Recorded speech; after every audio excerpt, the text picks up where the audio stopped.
Today, we're diving into the strange and counterintuitive link between a shape's perimeter and its area.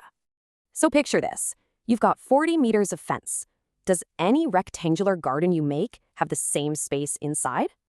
Let's compare two options, a perfect 10 by 10 square and a super long 19 by 1 rectangle. Both use the same fence. We know their perimeters match. You'd think their areas would be pretty close too, right?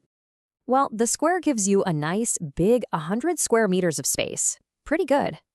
But that long, skinny field, just a tiny 19 square meters. That's a massive difference.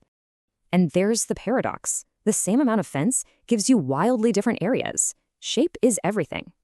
So what's the square's secret? Why is it so much more efficient? It all comes down to one word, symmetry. Balanced shapes are just better at holding space. Think about it. A circle is the most efficient shape there is, and a square is the closest a rectangle can get. Now here's where it gets really weird. Can the area and perimeter numbers ever be exactly the same? Turns out, yes, they're called equable shapes. It's when the values for area and perimeter perfectly match up. For shapes with whole number sides, only a few exist. They're kind of like mathematical unicorns. Okay, but what about really complex, messy shapes? Calculating their area is tough. You could use a complicated formula like Simpson's rule, or there's a much, much cleverer way. It's called Pick's theorem, and if your shape is on a grid, the formula is shockingly simple.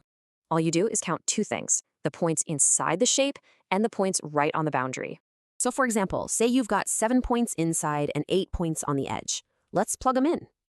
And boom, the area is 10. It's just 7 plus half of 8 minus 1. Simple, right? So what's the big takeaway here? This whole idea is crucial in nature, in design, everywhere. But this has all been in 2D. So what happens when we go to 3D with surface area versus volume?